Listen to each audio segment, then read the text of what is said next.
Do we start? Yes. Welcome, everybody. And thank you so much, Mariska and the team from GreenTech, to host our exciting webinar today for the next hour and a half. I'm Thomas Solner. I'm the Secretary General from FarmTech Society. We're an industry umbrella organization who've been working with GreenTech for a number of years, developing pertinent and important topics in the arena for the industry to be aware of, or to learn from, or to discuss with us. It's an open session. I really thank you for everybody to join us here, and we will ask you to do some household rules, which are, please don't turn on your video, and if you want to ask a question, go to the chat. So now I'm really pleased to be here with Mariska, and I'm super excited because we both have sort of like an interesting story that we both came from another industry and ended up here in one way or the other, and have now gone through this period of really serious challenges, which have also had some positive outcomes, and we're looking very much forward to the very next GreenTech blended event in September, and hopefully a full event next June, back in the saddle here again.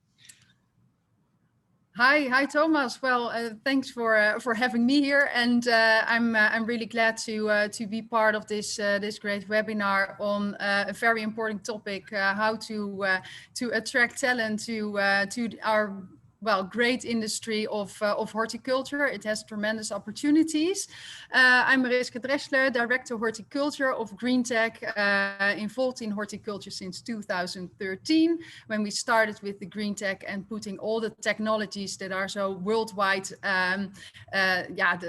very important for the food production and flower production, and even medicinal cannabis, to put them on stage for the producers, for the new investors that want to enter this great industry.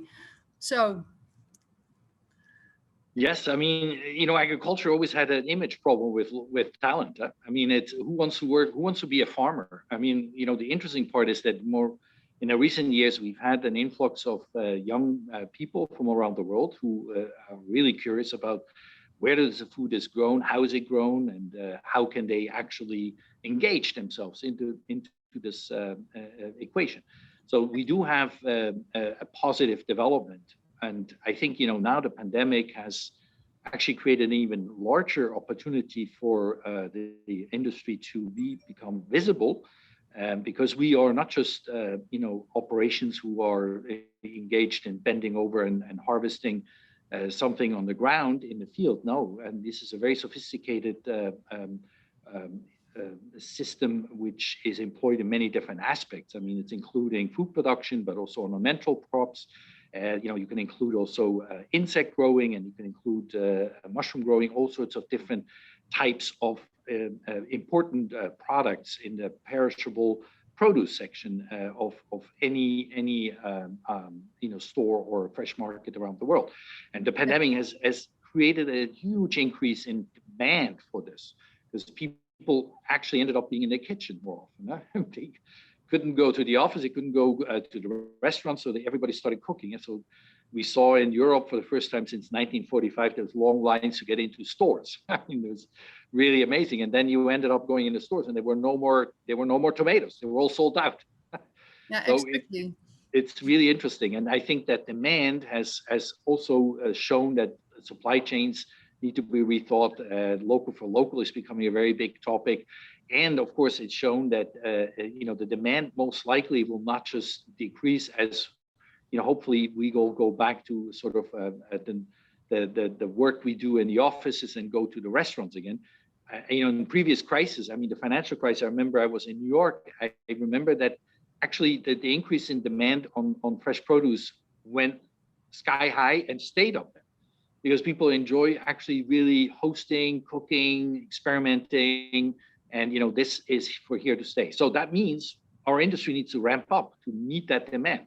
And that means we need to hire people. We need to find talent. I mean, this is a really challenging environment to find even talent who have some experience. I mean, it's one thing to train them, but Yeah. Yes, I fully agree. And we as horticulture, and I also think that I also say we, and I include myself in it, is that we need to open up much more. And that's why we do this webinar as well, to show what great opportunities horticulture gives to new talent and to crossover industries.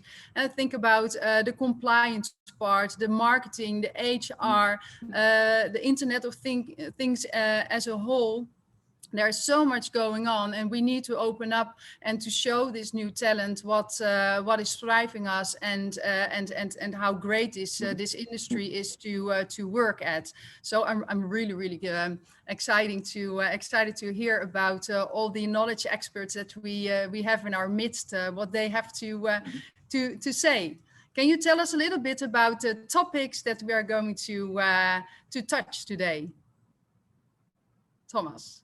Okay. Yes, we are, seriously interested to highlight basically a triangle of topics. And, I don't want to really dwell too much on it, but, essentially, we're really looking at different careers. We are offering very solid long-term employment. And this has to do with the fact that controlled environment agriculture is not just a plant physiology or botanical job, or a sort of like a mechanical operational job.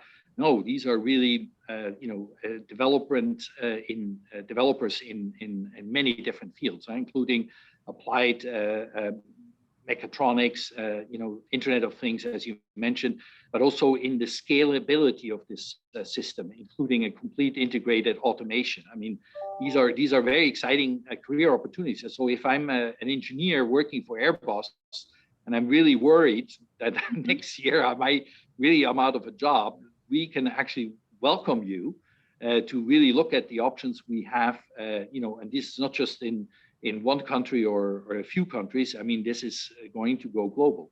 And that is something I'm also excited to welcome Kyle to do the moderation here. Kyle is a very experienced horticulture advisor from the US. And please, I don't want to really spend a little more time and hand the word over to Kyle. Any questions, I will pick them up from the audience and play them into the group, so we can actually then do this in a very interesting, informative, but also on an open discussion basis. Tom, Mariska, really appreciate you putting this together. HR and hiring has been a passion of mine from the get-go.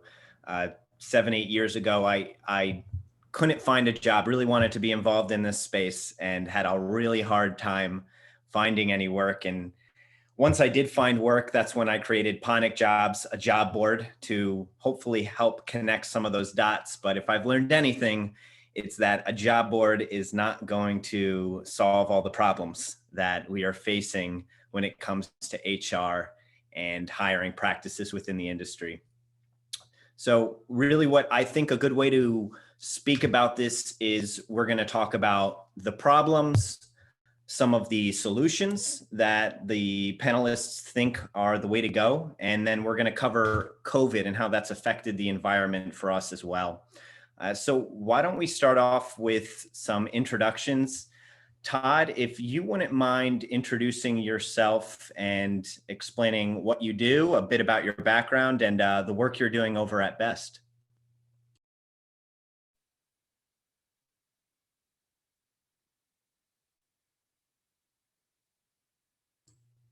You need to Hey, unmute. Todd? Yeah, I think you might be muted. We can't hear you.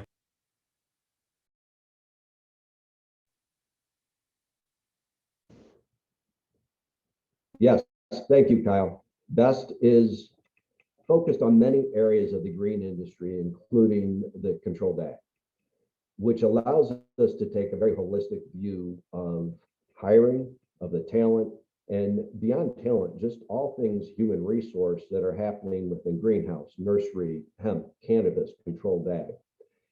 And we're at an advantage in being able to see all these in multiple parts of the industry and what's working, what's not working, and most importantly, what is changing.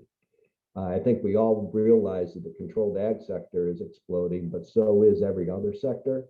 The faster we grow, the more we need to change. And that comes down to our hiring practices and how we're assessing talent. Perfect. Thank you, Todd. I really appreciate you being here with us. Charlotte, would you mind doing the same and giving us a bit of background on yourself? I don't mind. My name is Charlotte Fischer. I'm COO with Fischer Group. Fischer Group specializes in the automation of production processes in agro and food. And we as a company are active in a lot of controlled agriculture, flowers and plants, fruits and vegetables, just food like cheese, milk, stuff like that. But also medicinal crops and also insect farming. So we have a focusing challenge. But we are highly passionate about challenging horticulture and agriculture, basically. Me, myself, I have a background in HR, and since I started working here with Fischer Group 12 years ago, I've always been super passionate about talent, acquiring talent, but also, and I think it was already mentioned a few times in the other introductions, to me it's also very interesting when somebody enters agriculture or horticulture, there's no way back. People get just lightened up basically by what we're doing here, but to get them here, that's what we should be talking about today. I love it. Perfect. Lizanne, I would love to hear about your background as well. Yes. Hi there, everyone. First of all, thanks for inviting me to this conversation. I'm Lizanne. I work as a specialist vertical farming at Delphi. And Delphi is globally the leading private knowledge provider in crop optimization knowledge. So we focus both on crop knowledge development and on knowledge sharing via our wide extensive network of consultants. I personally lead the applied research activities here at the Delphi Improvement Center in Blijswijk. Here we have a large R&D facility for vertical farming. And besides these R&D activities, I also provide vertical farms with advice on how to grow. So I really joined this discussion from a grower's perspective and the skills you would need to actually operate a vertical farm. I have a background in bioscience engineering, focused on agricultural engineering, and also quite some physics. So in that sense, it's like, a great background for vertical farming, which is quite rare in the industry. So that's nice to add that experience to the discussion. And I'd like to add that during my studies, I was actually involved also in the same topic, how to make agriculture more attractive for students. That was back in the days when I was vice president of the International Association of Agricultural Students. We then already saw this as a major issue, and we already tried to look into how can we improve attractiveness for students to enter the agricultural industry. And I must say, I think over the years, looking back at what I presented back then and now, we really have the tools to kind of make it really attractive, given the diversity and really the state-of-the-art technology that we're using in agriculture. So, yeah, happy to join here today. Beautiful. Thank you so much for being here. Clement. Yes. So hi, everyone, and thank you for having me. My name is Clement. I am the Junior Policy Advisor of FarmTech Society, which I joined in last February. So shortly, FarmTech Society is an international umbrella organization that works for the development of the CEA sector around three main pillars, being education, standardization, and policy.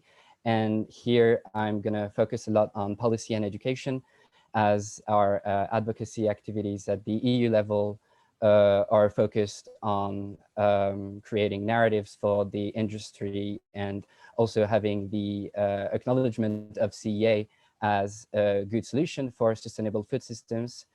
And last but not least, training and educational facilities in Europe and also globally. I also want to say that I have a background in sociology and philosophy, and at some point switched to environmental policy, because in a way I represent this movement of young people switching to agriculture or food systems career paths.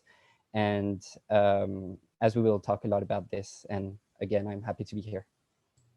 Thank you. Perfect. Well, we have quite the eclectic panel. I think that there'll be a lot of great perspectives and some clarity here. So why don't we kick it right off? I'm going to ask the first question is one of the most important questions. What is the biggest bottleneck that the industry is facing What are these problems when we talk about HR and hiring? Todd, would you mind starting us off? Thank you, Kyle. At least here in the United States, and I'm sure this is very similar across the globe, one of the biggest bottlenecks that we're finding is too many companies are so fixated on having multiple technical parameters in their hiring. So if you look at a job description, they're listing 5, 6, 7 must-have technical attributes. And at this point, you paint what we call a purple squirrel. There are no purple squirrels. And now we are stuck looking for a needle in the haystack. And there is a way to have a solution around this, and that is to focus more on behaviors and what you can teach the individual on technical side, back off of the must-haves, leave those to 2 or 3, but then you are challenged to develop a robust training and development program. You are challenged to have a very thorough 60 to 90-day onboard program in place. These will help these individuals get up to productivity. But this focus on behaviors will fit your culture and will fit the role, because behaviors don't change. They're locked in fairly early in a person's life. And there is a process to go through and identify what those behaviors look like. Again, not just for the role, but also for your culture. I love that analogy of the purple squirrel. So it sounds like one of the bottlenecks is having realistic expectations when you're looking for talent. That is correct. And we talk to clients across all green industry verticals, and that is a common conversation we're having, especially within controlled ag, where we would love to have somebody come in the door that we don't have to train, and they know everything about the hydroponics or aquaponics or everything there is. They're just not out there. And so it's on us as an industry to do a better job of identifying behaviors that fit and then being ready to train those. Perfect. Charlotte, same question to you. Yeah, I just want to first want to stress I couldn't agree more.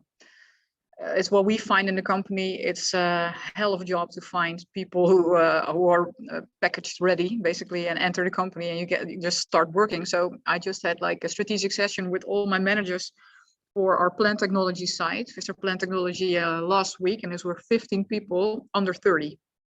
And they're all, they kind of came from school, from all different kinds of backgrounds, commercial economy, business, but also plant technology. Everything is in that group. And everybody kind of just got passionate about what we're doing here. And then we started training them. So a big young group trying to, as Todd mentioned, get good onboarding programs, lots of coaching, a lot of training these guys. That's what works for us. So that's what we found. I completely agree. But I'd also like to add image. The industry has a big image issue. And as we started talking earlier about what is controlled agriculture even, I think there's a lot of confusion about what it is, what kind of topics we address. And I don't think the next generation, that's Generation Z, I guess now, the millennials are also already here. Let's talk about that later. We have a problem that they don't understand that we're at the artificial intelligence level already, and that we're heading stuff like that in some parts of our industry. It's super interesting. Once you enter, once you see what we're doing here, it's exciting. But how to get that message abroad, that's a hurdle. Well to said. the schools. Yeah. Well said. Lizanne. Yes, great. I would love to bridge to that image issue, Charlotte, that you're mentioning, because it directly recalls me back to the presentation I gave years ago about the image of agriculture for students and why actually young people at high school level would choose the agricultural path, because that is we're talking about the age of 18, that you would need to move into that direction. And so what is the image the generation of that generation have from agriculture? And back in that presentation I was mentioning, okay, agriculture is only known to students from television shows like Farmer Wants a Wife, where the farmers were definitely not like the fancy I want to be this person image that is created versus a Suits or, you know, the really catchy series that people from that age watch. So image definitely is an issue. Taking agriculture more specific to the control environment agriculture and indoor farming specifically, it adds to that purple turtle. It requires really specific skill set, which is very broad in indoor farming, because on the one hand, we really need that plant science, that plant knowledge to operate the farm. So you know how to optimize the growing conditions of the crop. And to know how to optimize the growing conditions, you need to understand the plant processes, photosynthesis, transpiration, all those things that really come in the technical plant science education. On the other hand, you need to understand how a technical installation, such as a greenhouse or a vertical farm, impacts those processes. So you need to have that understanding of a bit of the physics and the mechanics. How do they interact with the crop? And that is definitely not yet a specific degree. I mean, we see, of course, universities are moving into developing degrees that are covering that. But at this scale, globally, it's definitely scarce knowledge skill set that people can bring into vertical farms. So I see that as from an operational perspective also as a big challenge. And I agree with what was previously said, that it comes to a good onboarding or teaching program. Okay, how can we actually bring that knowledge across? Because one thing is understanding the theory, then the whole different thing is operational. How can I actually run a vertical farm in practice? So that requires onboarding and training. So it sounds like, as far as the image is concerned, maybe the younger perspective right now is kind of the old McDonald riding a tractor when you think of farming. And what this industry is really bringing to the table is more of a STEM focus. And that's where we want our image to go. So that makes a lot of sense. That's good clarity. Same question to you, Clément. Yes, so I agree with almost everything that Lisanne said, and I want to continue on this topic because at Farm Tech Society, we are observing that there is a general sense of enthusiasm of young people, especially young educated people, very interested in urban agriculture and CEA, controlled environment agriculture, is a subset of that. It is part of urban agriculture. But then there is this problem, as someone I once met put it, the agricultural institutions are almost all in the countryside, but the youth today, with a global mindset and certain societal challenges in perspective, are looking for approaches that are for urban and peri-urban areas. And basically, that's for us the biggest lack of educational and vocational infrastructures delivering industry certified trainings that, to avoid this isolation of the CEA industry from the job market and many professional convergence that are pending. So more concretely, either people, they want to get training, but are finding very few offers, are facilitating public schemes, or people who are, say, plant biology or engineering graduates tend to choose safer career paths. And our role here is to offer the opportunity for them to join the sector while assuaging their concerns and easing the professional transition. So just to give you one example of what we are currently doing. So you probably know Erasmus, that's a European flagship program. And we are applying to the Erasmus Plus funding program that seeks to increase the inclusiveness and professional mobility of the European youth by promoting partnerships and vocational and educational opportunities. So with a handful of partners, we are applying for a call for a proposal to establish a center of vocational excellence in the EU, providing degrees of various sorts for phonics jobs, so hydroponics, aquaponics, especially at the vocational training level, so the strict minimum you need to integrate a facility, and even the BA level for someone wanting to have more complete and interdisciplinary perspectives. So basically, we are trying to develop the tools to stay on the wave of this enthusiasm for CA and urban agriculture.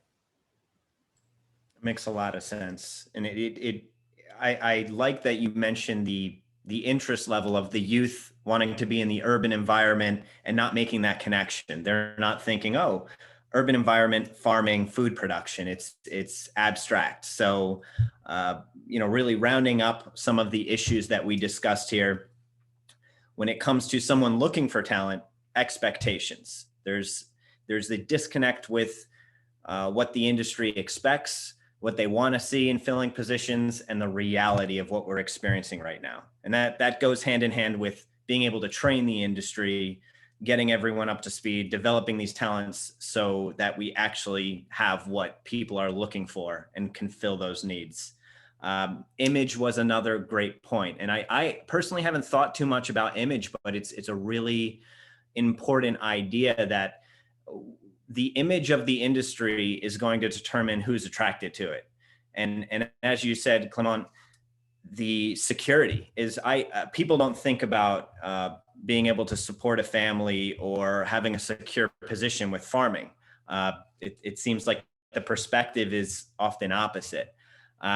So a lot of great problems we talked about there. So now the fun part is I'm going to have the panel solve all of our concerns and fix all of this right now.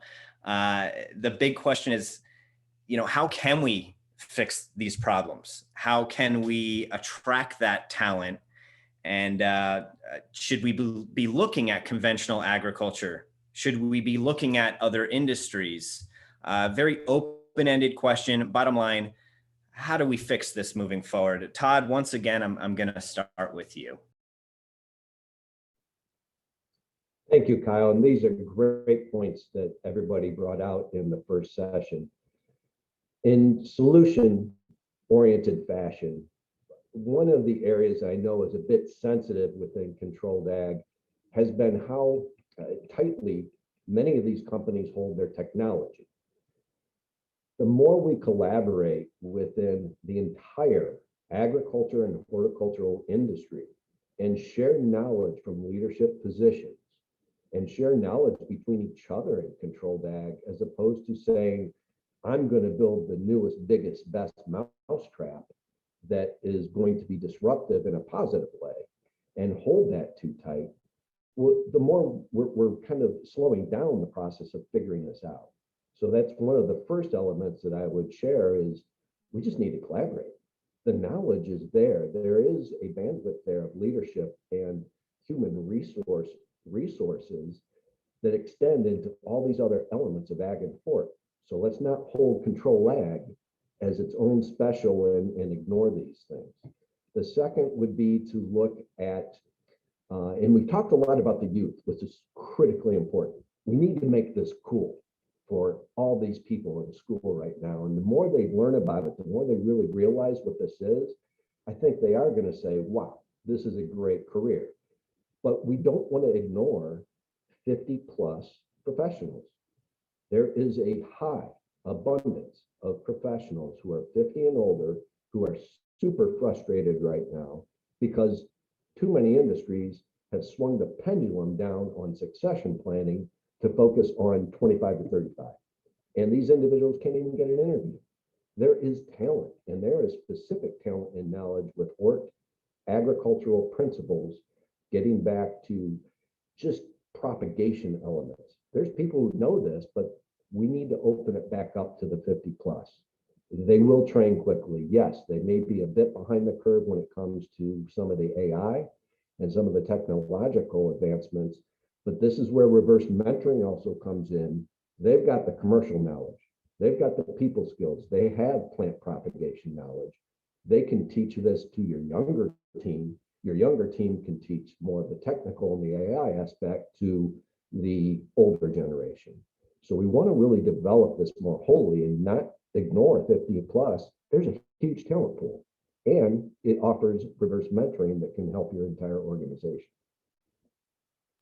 Well said. And I'm happy you mentioned the siloing, because that is an industry-wide issue that I've seen, not just HR and hiring practices, but when I was at Hort Americas, I would visit one farm, and down the road, they would be 2 months behind the same problem because they weren't communicating.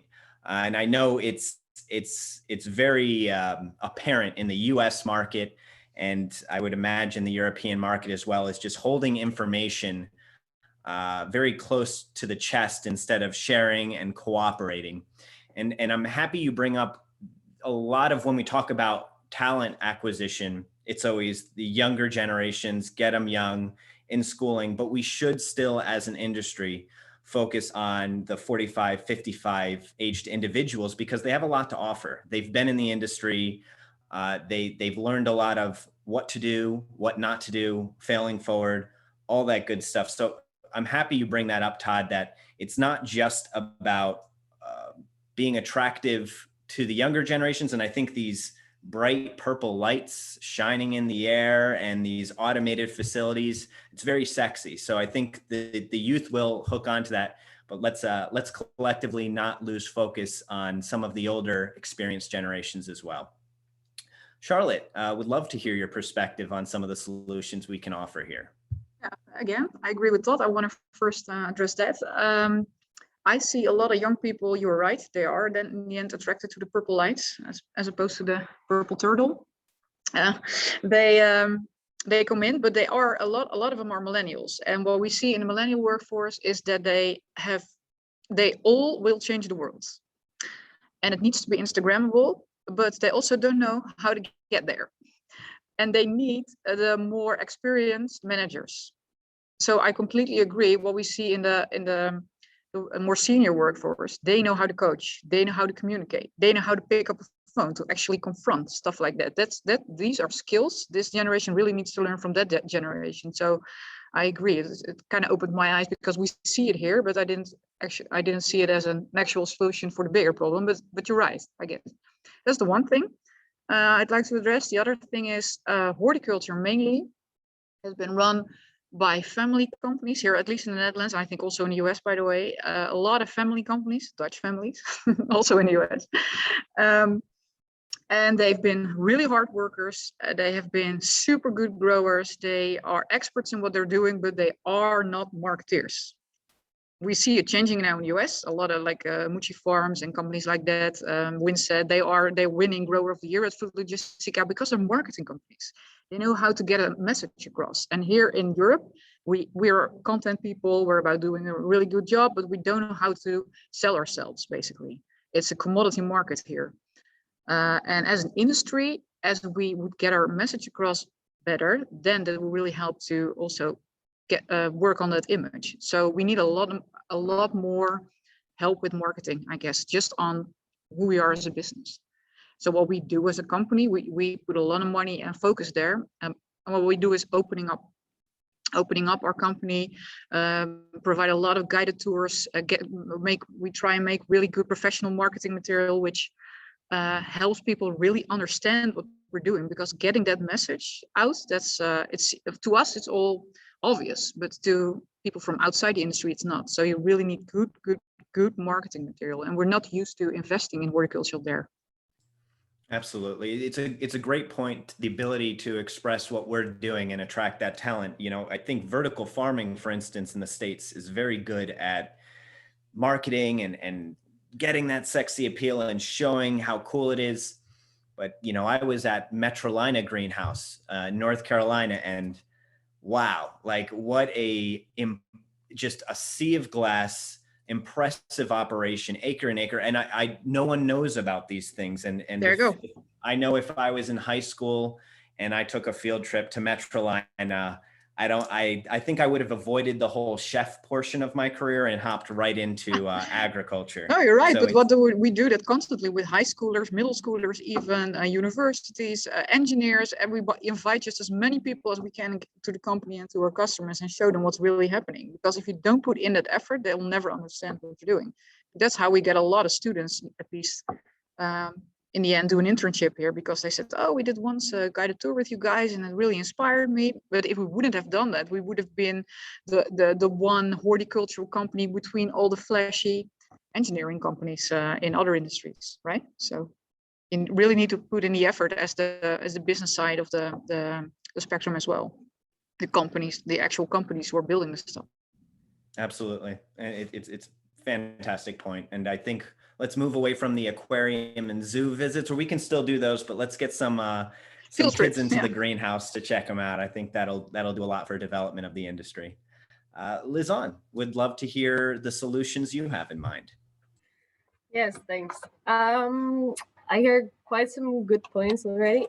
I want to stress, because I see, hey, your question was also good. Do we need to learn from conventional horticulture or other industries? I think it's important for CEA, so really the control environment agriculture, to actually not learn and move away from the standard traditional type of horticulture field, because that is exactly the field that is struggling from that image problem, I believe. I'm surprised by myself. As an example, I was so not attracted to horticulture and greenhouses during my studies. It was just like, oh, this is really not what I think would, be my future. And then moving into the vertical farming industry, and therefore being situated in the Netherlands, also being strongly involved with the Dutch horticulture industry, I started to be so triggered and really amazed by the amount of technology that is involved and the level of control we have over biology in the end. It's plants and growing fruit is just a biological process, but we can completely control it with all these new technologies. And only once I was immersed into it, I realized that it was really awesome. I love it. But while studying it, it didn't attract myself. And that was because, from the Dutch perspective, the standard Dutch grower wouldn't be some like iconic person that you would look up to and really envision, okay, that's what I want to be that in the future. As a girl focused on STEM, as more an engineering background. And I think there are many millennials out there, young people with that type of profile that definitely could fit well in this industry. But we would need to highlight stronger that technology aspect of it, and also like how we actually use technology for those goals that also millennials are looking for. What you were saying, Charlotte, like making the world a better place and all that kind of things. In a way, we're really working on it in a very advanced way, using all these sensors and optimized systems. But it's really getting that message across rather than trying to promote horticultural industry as the food production, let's say, baking it before. So I think, that image, let's learn and promote it as a STEM industry rather than horticulture. And then also thought what you were mentioning, knowledge sharing, there I think lies really a huge job. Personally, but I understand like the industry is loaded with NDAs due to the high investments, of course, but it does strongly hamper the knowledge exchange. And there's so much to learn, especially from experience, like running a farm and making mistakes. Actually, that is such an instructive experience. But those mistakes will never be shared with other farms, and that is a tricky aspect also to teach staff in vertical farms. So I am also a strong believer in knowledge sharing. That's also why Delphi is like nice, because it's a knowledge company in a way. But it's really about learning from other people's mistakes and creating platforms or knowledge exchange situations. So that's my point of view. Absolutely, and it's the two aspects of the industry that I would love to see, and I think it all kind of stems from this, is obviously education and making the education the interest, but the siloing and the repeating of problems is a real hindrance collectively. So I completely agree that if we can find ways that benefits everyone to share this information, because of course you don't want to share your secret sauce and then someone steals your recipe and you're out of the kitchen, but we need to find ways to to share collectively, to have open dialogue. And my understanding is, that the Dutch are much better at that. And Charlotte, I see a micro reaction, so I want to get your perspective on this. I've heard that, there can be more open walks through a greenhouse saying, hey, you need to improve this, you need to improve that from competition. And we don't necessarily have that here, but what's your perspective there? No, to me, I don't think we have that here either. It's everybody for themselves, really. And the irony is, from the whole new, the aquaponics, the hydroponics, the vertical farming, is that since it's so new, there are no curricula in schools. So everybody has to invent it for themselves. We all make the same mistakes. We keep repeating them. And even worse, a lot of vertical farms don't succeed. And then in the end, the investors pull back because we don't succeed. But if we collectively learn from each other's mistake, get it up and running, then we could ramp up. But here we are. So, yeah. Right? Yeah, absolutely. And it's when I worked with some customers, and I've worked with some vertical farms that invested, millions of dollars and went belly up. And the idea was, you are the playbook. You are the one that's going to be defining the playbook.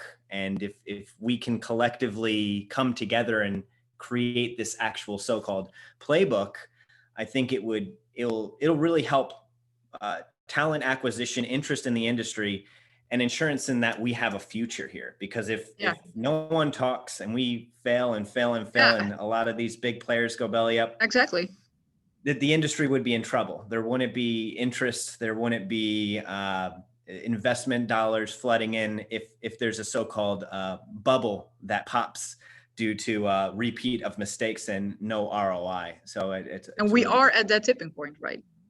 It needs to become successful at a larger scale. So it's a difficult problem, because on the other end, you have put a lot of money, and all, as Lisanna mentioned correctly, there's so much different skills you need to run a vertical farm. It's crazy. It's on plant level, mechanical level, on sensoring level, electronics, it's management. It doesn't get any crazier as in complexity. And if it goes wrong really big. So yeah, and the thing is, if you go to Wageningen, or you go to the Haas here in the Netherlands, these are very professional schools on how to teach. They teach people how to run a greenhouse, but there's no way how to teach anyone to run a vertical farm just yet. Okay. So I think Thomas has a big job there. Absolutely, it's a great point. And Clement, I want to get your perspective on some of the solutions that you see we can start to work with.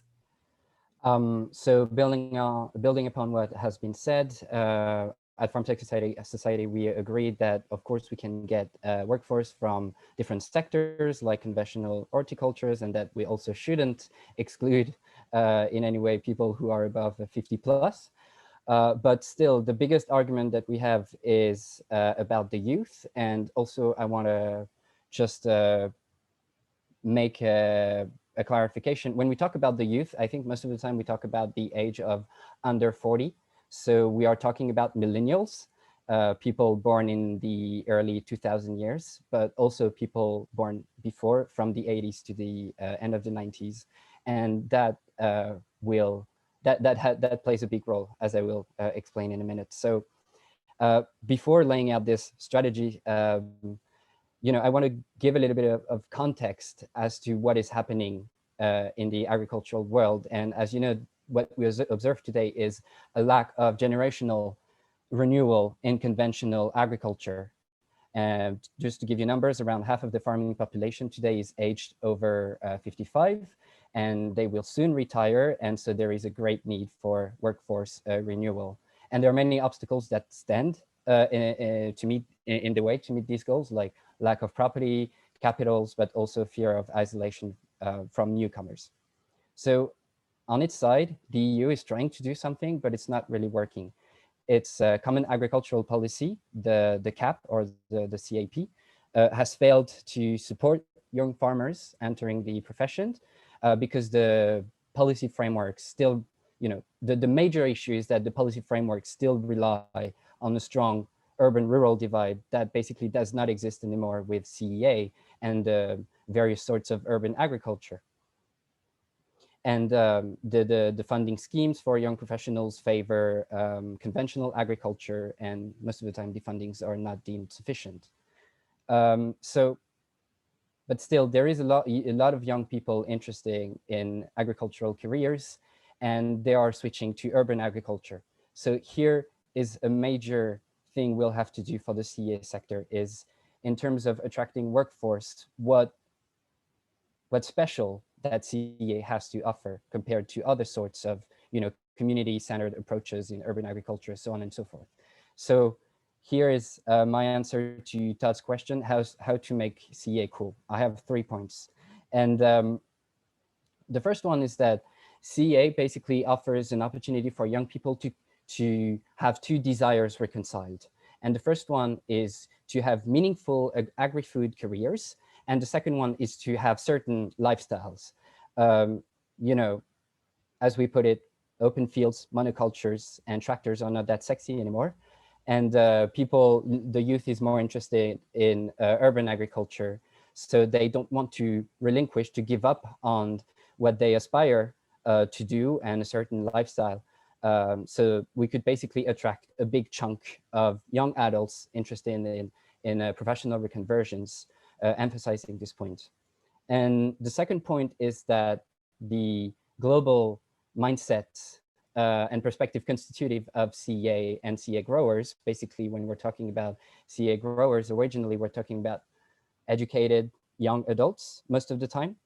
They're interested in solving societal challenges like climate change, bioeconomy issues, waste, how to manage waste, so on and so forth. So basically, this mindset echoes with young people's mindsets, and also the kind of flexibility that they want to have, because we should remember that CEA growers, among other urban agriculture actors, but were maybe the best to quickly respond and build local food supply chains during the pandemic. And the last point I have is also in reaction to what Charlotte said. I think you were a little bit harsh on millennials, and we talked about the fact that, and rightly so, CEA requires a lot of interdisciplinary skills, whether it be chemistry, plant biology, engineering, or even IT. And over the past decades, and that's also something I witnessed personally, but in academia, at all levels in academia, the focus has shifted from over-specialization to interdisciplinarity. And that's basically something that young people are very interested in, are willing to develop, and are maybe to some extent already good at, in that they have cared for developing, several skills and doing different things before going into a career.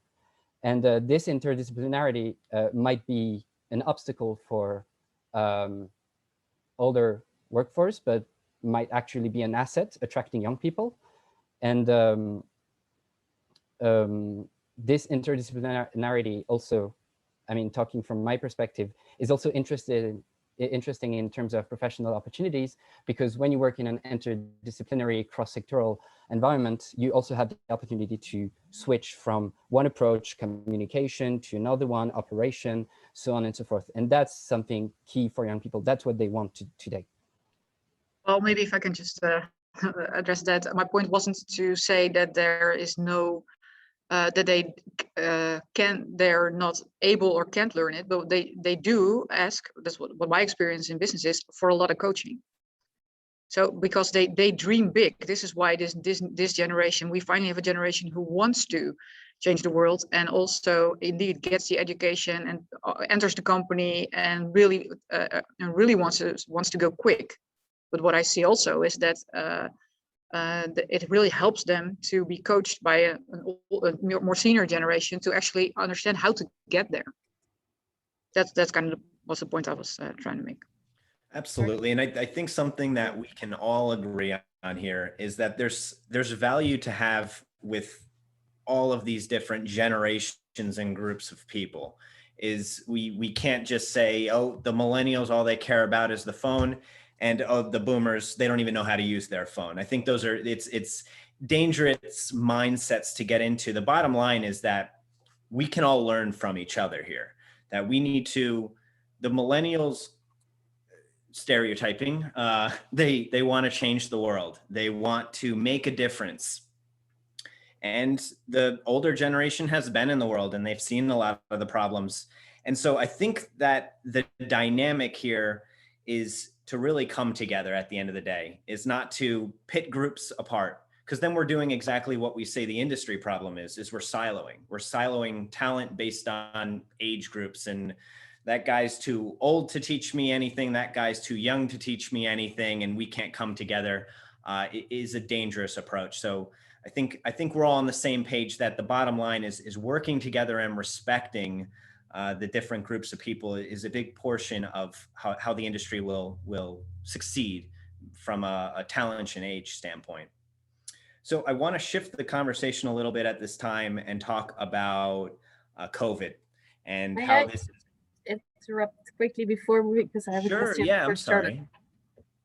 Yeah, so Charlie, I like your point you mentioned about the coaching aspect, and I wanted to ask actually, because the coaching is, of course, for you guys important to help the company become stronger, but also for the people applying to jobs, it's a very valuable trajectory that they can receive along the way, along their career, if they were to choose to work for your company. So I wanted to ask, do you also use the coaching aspect that you could offer as a selling and the marketing strategy you earlier mentioned, and how do you see the results of that?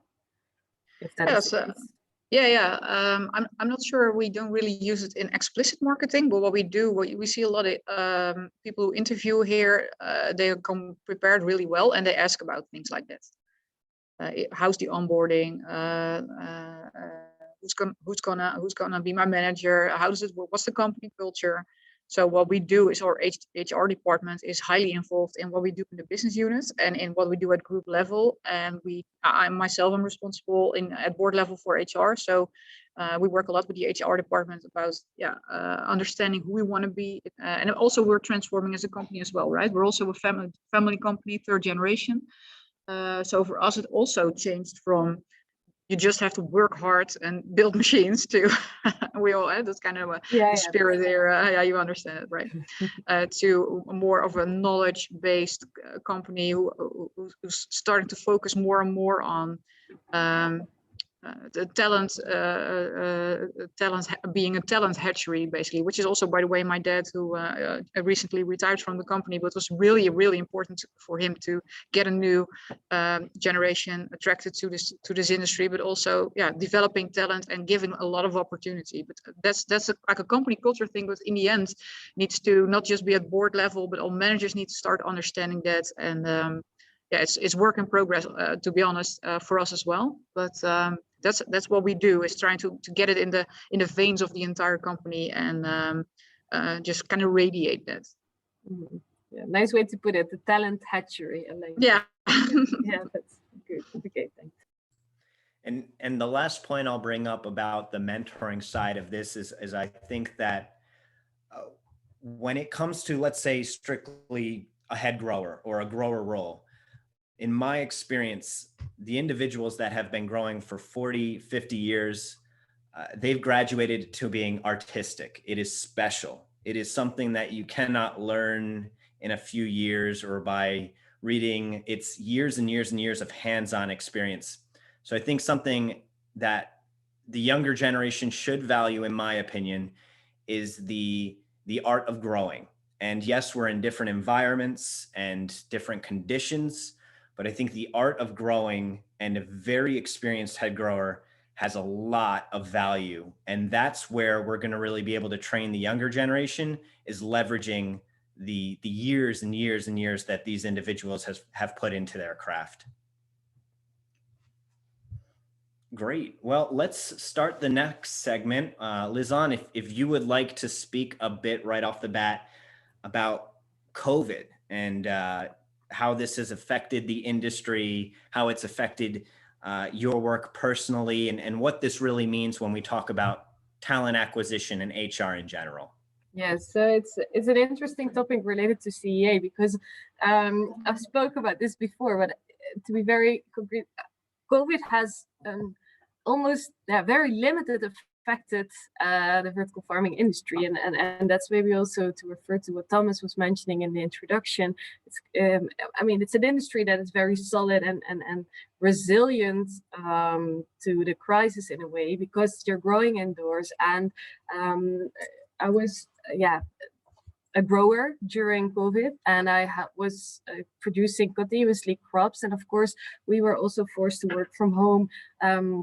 And in the first weeks, I really tried to do as much as possible from home, and it was a great experience to realize that as a grower in a vertical farm, I was actually able to control most of my experiments and production from my computer. So from the climate computer and the sensors that I saw.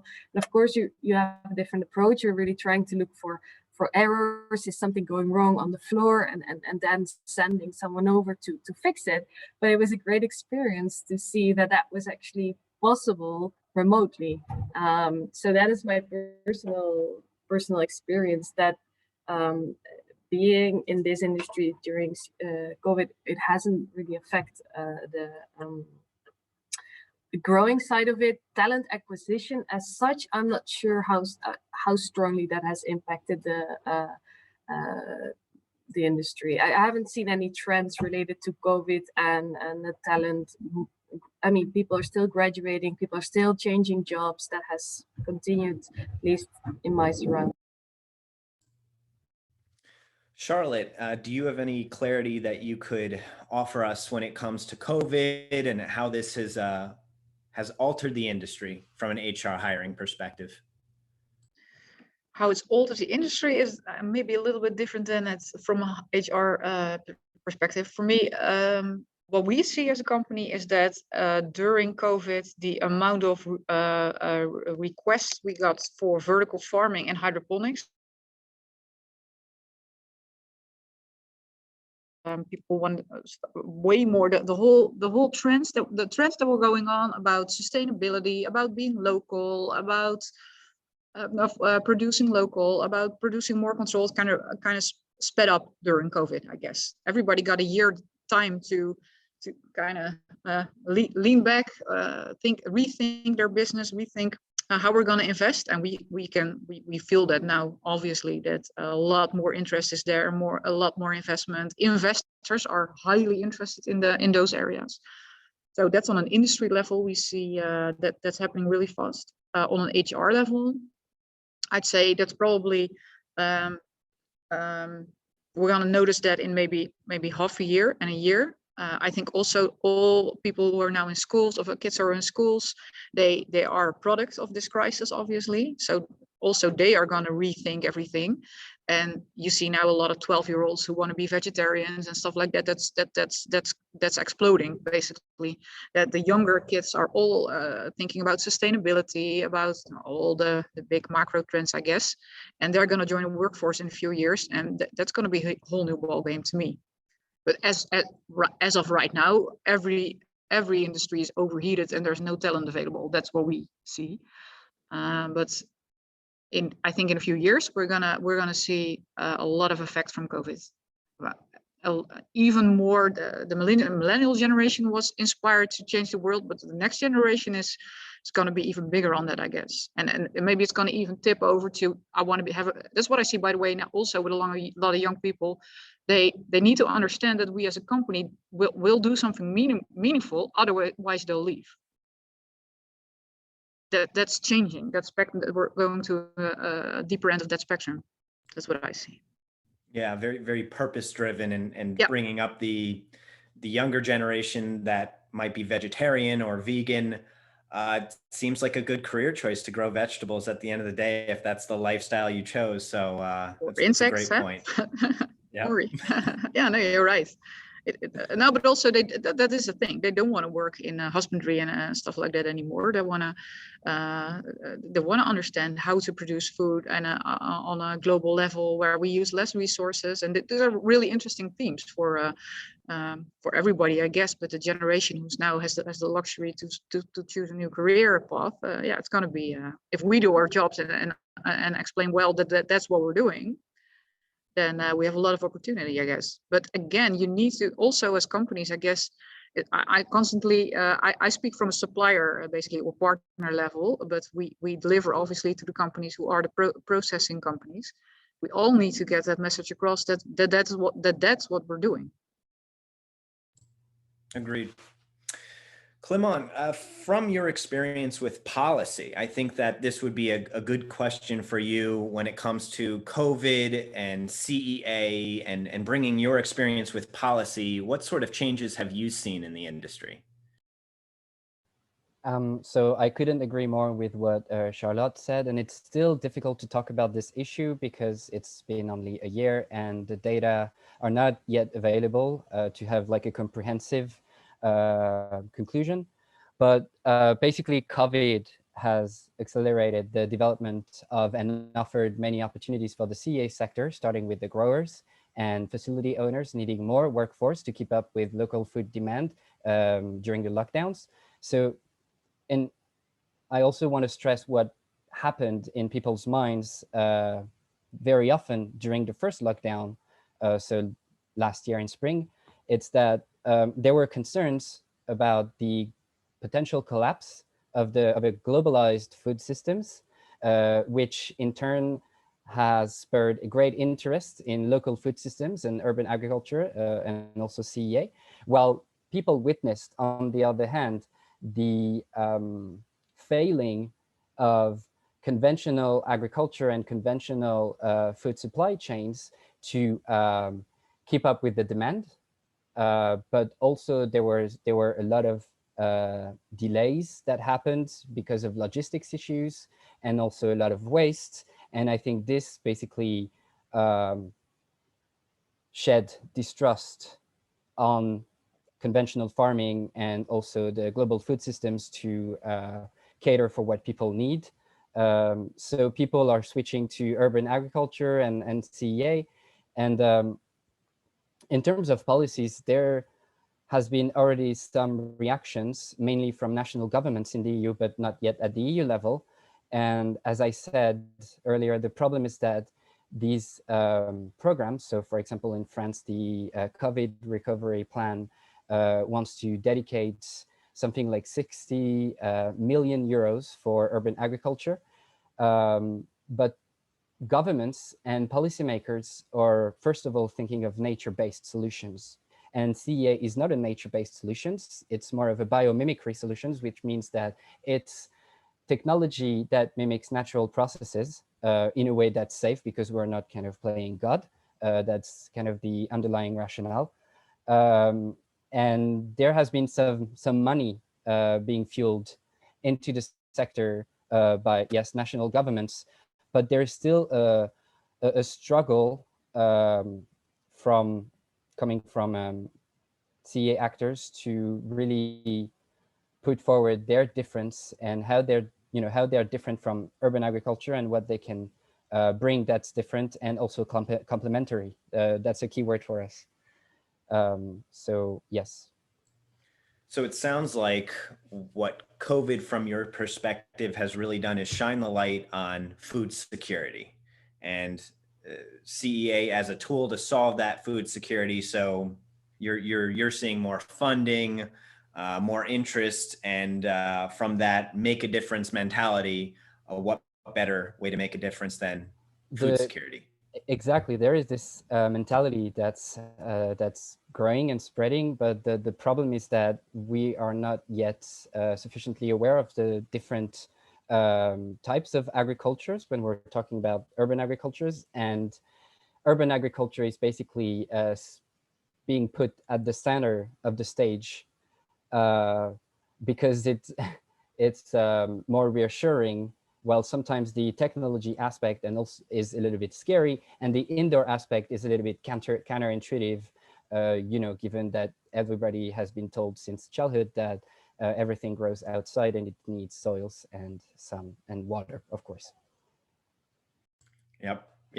I think when I say hydroponics is growing food and water, a lot of people don't even know that's possible. So it's a good point when we keep moving back to that idea of image, which is a really important factor. Todd, same question. I would love your perspective focused on the US market and what you're seeing out there. I know it's strange to say that the industry has benefited, or any industry would have benefited from COVID or a pandemic like this, but we really have. The industry and the entire green industry, as somebody mentioned earlier, we've had this beautiful spotlight shined on us. So I'm not sure if the COVID effects have all been negative, as most industries, but what we're always trying to do is to look proactively at upcoming challenges and solutions. There's been a lot of articles recently in newspapers all over the place. The Wall Street Journal had one just yesterday. It is a fact that even if happy, there are a lot of people who are going to leave their jobs. And they're just simply needing a fresh perspective, because personally, COVID has been tough on them, even if their job has been great, even if the industry has been great. So what we're really encouraging is that companies do a better job of re-engaging their employees right now and develop very specific employee engagement programs and processes. There are companies out there that can help you do that and really be real time with where is this employee's head at? Where are they thinking? Where's their heart at? And we have to go and re-engage. We have to get out in front of the number of people who might love your company, they may love their job, but they're looking to move. And those numbers are real. They're out there. We are seeing it. Thus, from a solution perspective, really encouraging companies, don't think this is over in terms of talent, in terms of your people, in terms of human resource. If anything, we've got to start all over and re-engage these people and do a better job from an employee engagement of understanding where they're at. Well said, Todd. All right. Thomas, do we have any questions that have come through?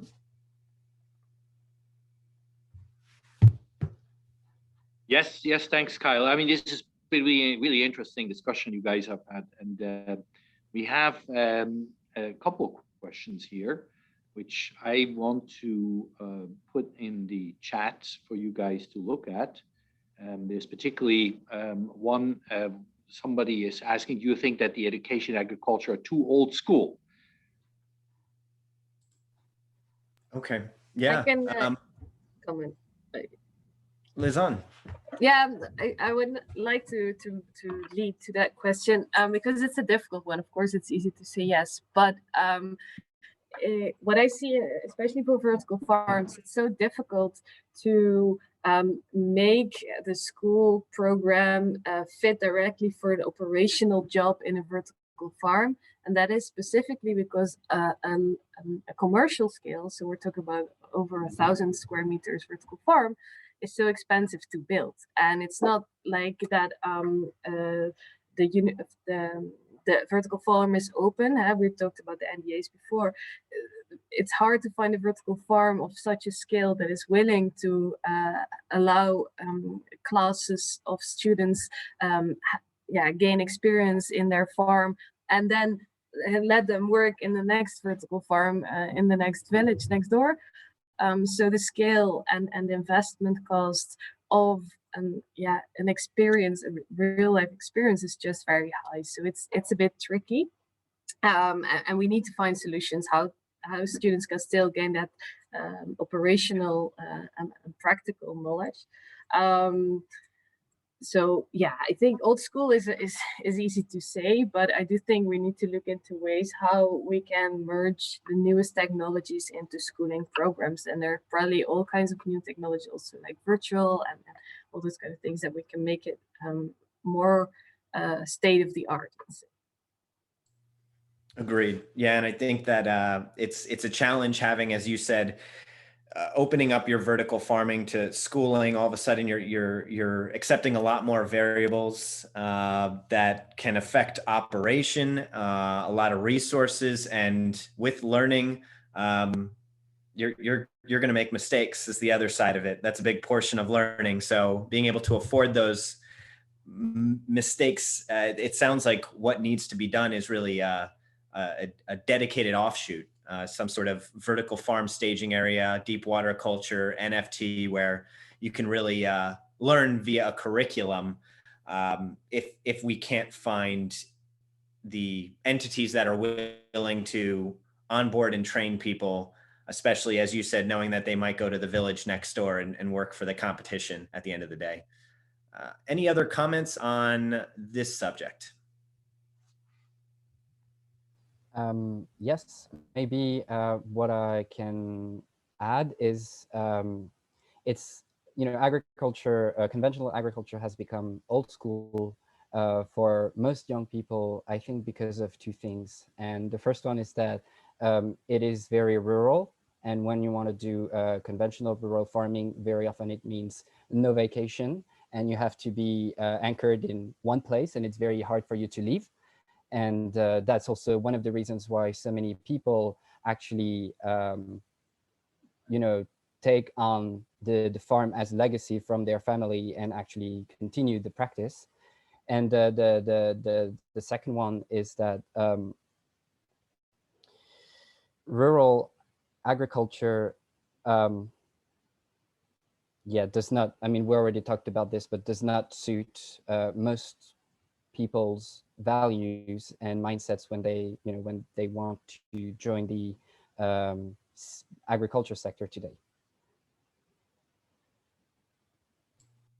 Very good. Yep, completely. And maybe one more thing. I think somebody mentioned it earlier. I think the whole, are we gonna train people to be good hydroponic farmers or something? I'm not sure if that's the first question. Maybe it's also really about, I think Thomas mentioned that, about mindset, about wanting to, we're completely transforming the industry. So it's also about being flexible, about wanting to try things. It's about, you can't just learn it from your dad and then be the perfect next farmer. You need to be able to innovate, to have a startup mindset, to take risks. Maybe that's stuff we need to learn kids in school more. And I think this generation is perfectly suited for that as well. And it's also a thing, wanting to fail, understanding that it's part of the process. It's a whole new game with risks, with investors, with out of the box thinking, lots of innovation. That's the next few years, I guess, we're at. So I think also at schools, it's about mindset and behavior, really. I think Todd mentioned that earlier. Todd, do you have any opinions or perspectives on the issue we're facing here?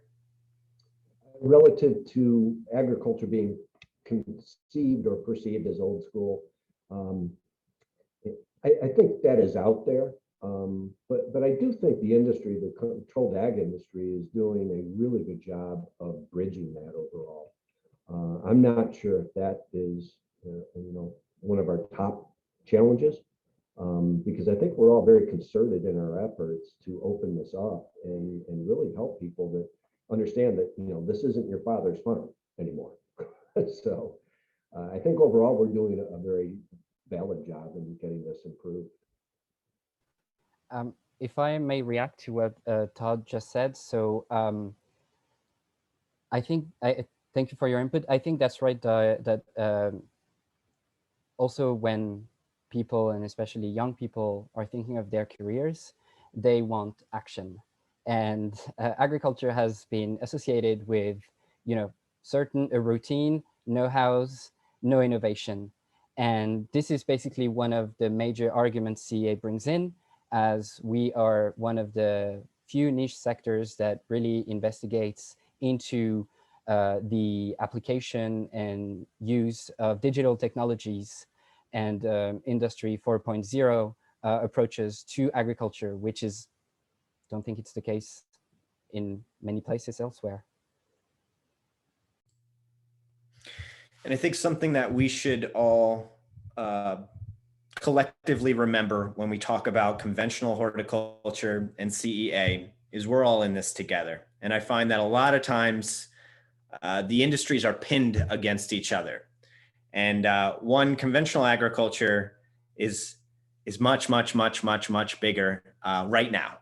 And it's not going anywhere, in my opinion. I don't think CEA is going to replace conventional agriculture. If anything, I think in the future they'll bond and marry together closer. So I think it's a lot of good points, and I'll just, my last point would be, let's make sure we don't butt heads with conventional ag and say one's better than the other, because at the end of the day, we need a melting pot of solutions when it comes to food production and security. Tom, do you have another question for us? Yeah, there is something which you're going to love, because there was a question and basically pointing out that, if you are interested in this equation agriculture profession, where are you going to look for jobs? There seems to be no platforms which are really covering a lot of the offers the industry has. I mean, there's fragmented, but I see that that's also partially the role of an association to help really broaden this, because if you look at other industries, they're very comprehensive platforms. So why don't we have one of them? If I can jump in on this, Kyle. Absolutely. I also saw a question that was also referring to what are job boards out there for the industry, which obviously dovetails nicely into that question as well. And I wish I knew the psychology behind this, but I also have to share the reality. People are not going to job boards. The usage of job boards is probably at an all-time low. I talked with one CEA company last week. They've had a job posted for 30 days. They had 3 resumes. And of those 3 resumes, they're not even close to offering any of the skill sets that are needed. So again, I wish I knew the answer there, but I also caution us saying, well, we're going to create this one job board, or these job boards are the answer. They're not. I think it gets back to so many of the great points all of you have made today about starting early with education, starting better industry promotion and marketing, and really having to go out and develop talent properly within your organization. So even your brand as an organization becomes known in your area as a great place to work. I know that's not what people want to hear. We wish we had that magic job board wand, but the reality is job board usage is all-time low right now. And Todd, I'm going to chime in, running a job board myself. And I will say that you are correct, that the job board I run it's for the industry. It's a platform. Here, list a job. The hiring that I'm seeing personally is networking based for the most part. It's connections, it's connecting dots. And it really shows the benefit on professional recruitment services as well, is they have access to that network and they can potentially find you that talent. Is it a guarantee? Especially with the unrealistic expectations out there, by no means. But it's a really good point you bring up, Todd, because I thought that when I created Ponic Jobs 6 years ago, I was gonna solve an issue, and it's so much bigger than that. And a job board is one way to present. It's an avenue, but at the end of the day, I think so much of this is networked based for hiring and image. You make a good point, I guess, Kyle, because maybe even the recruitment companies don't understand what we're doing. That's what I recently had with a recruitment company. We had the exact problem Todd was mentioning earlier, that we are trying to find what was it again, the purple turtle?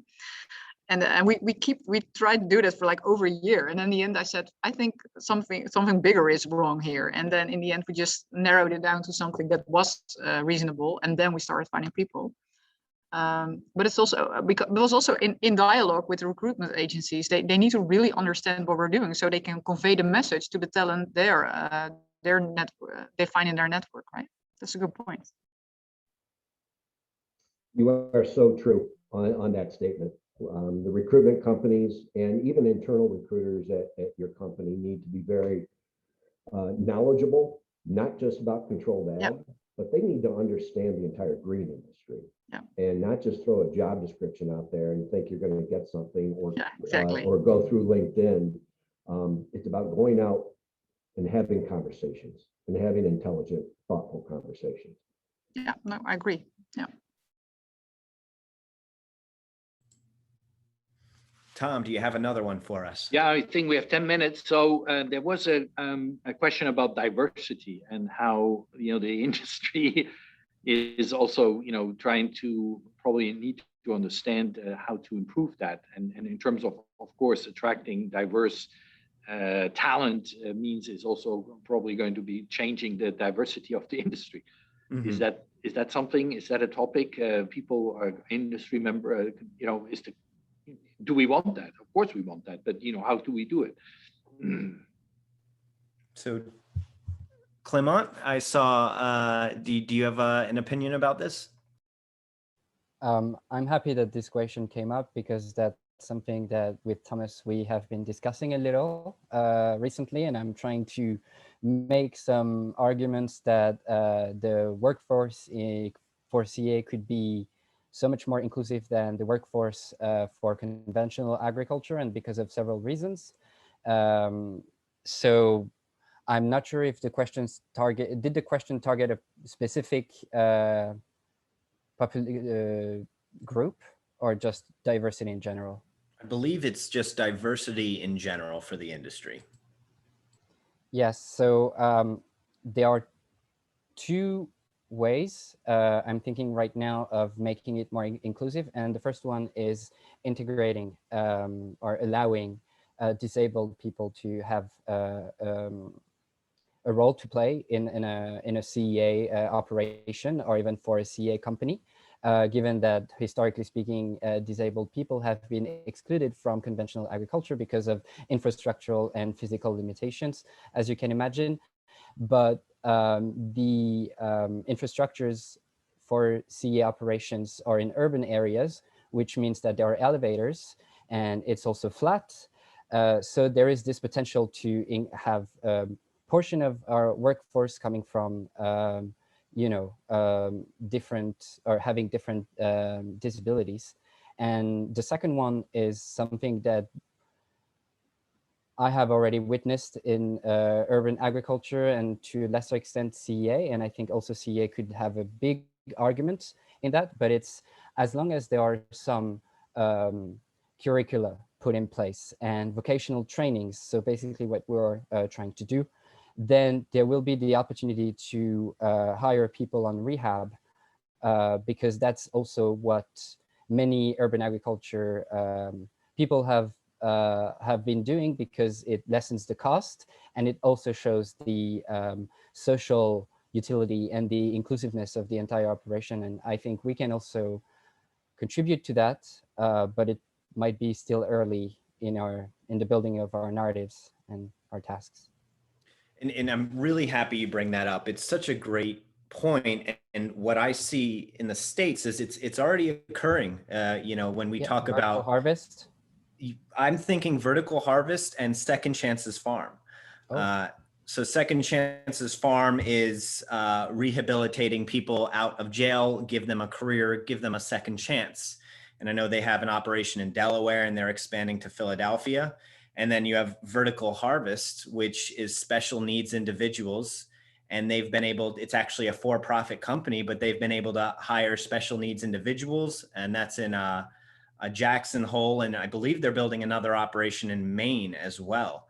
So it's a really great point you bring up there. And I'm excited to see it's already occurring in the States. There is also something that I could add. And there was a study published by the European Commission back in September that's called the Farmers of the Future study. And basically it analyzes trends and food systems and how the European food systems will look like by the 2050 horizon in light of various economic, social, and environmental megatrends, also technological disruptions or breakthroughs. And they also make a point about the easier access of women into CEA and urban agriculture, because historically women have not really been present in conventional farming because of several reasons. And the fact that now it's taking place in cities, the credentials required are different. And also the societal perspectives, this wider perspective, these global goals, critical challenges may also attract more women into CEA, hopefully. Agreed. Lizanne. Yes, I can definitely link to that because it's a topic that is quite, I say, triggers my mood, as you can see, read from my face. Indeed, I think it's very interesting. I want to correct you there that women are not so much involved in agriculture. And in subsistence agriculture, women are like the driving force, but the type of agriculture we're talking like conventional horticulture, it's definitely a man's business, or used to be a man's business, and is still quite strongly run by men. I think Charlotte can also testify that in the Netherlands. Yeah, that is the typical image, but I'm very happy to see that actually also the skill set required for being a good grower in a vertical farm is also could be more of a women's job. So it is all about how we call precision agriculture and all those things in a way that also relates more into the type of work, or the eye for detail, let's say, that women tend to be more good at. Very stereotypical comparison here. But I do think, yeah, it opens up opportunities, and it's nice to hear that also you mentioned the urban location and other aspects, practical aspects that open that opportunity. And I must say, within my network, I definitely see a lot of women in this industry, and that's very a good trend to notice that. Yes.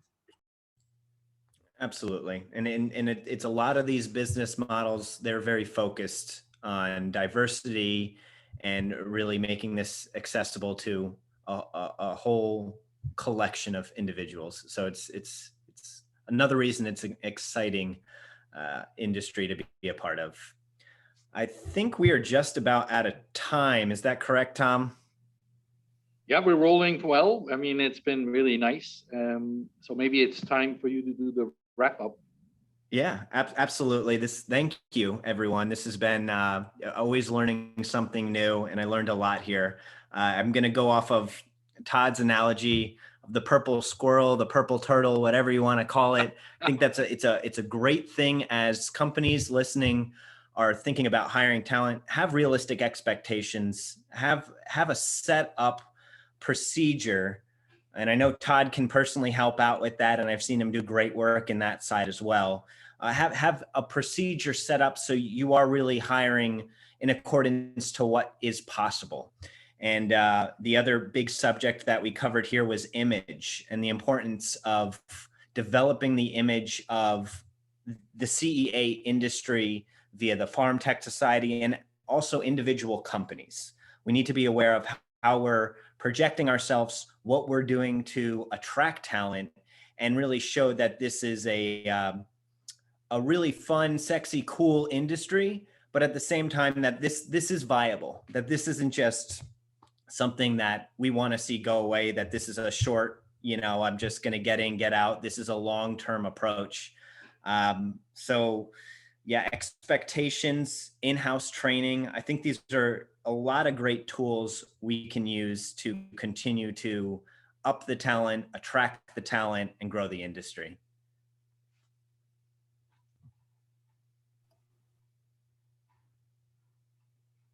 Well, that's a nice wrap up here. Thank you very much. Thanks for the interesting questions. We will, answer every single one as we can. If you leave your email address with us, then we can get back to you.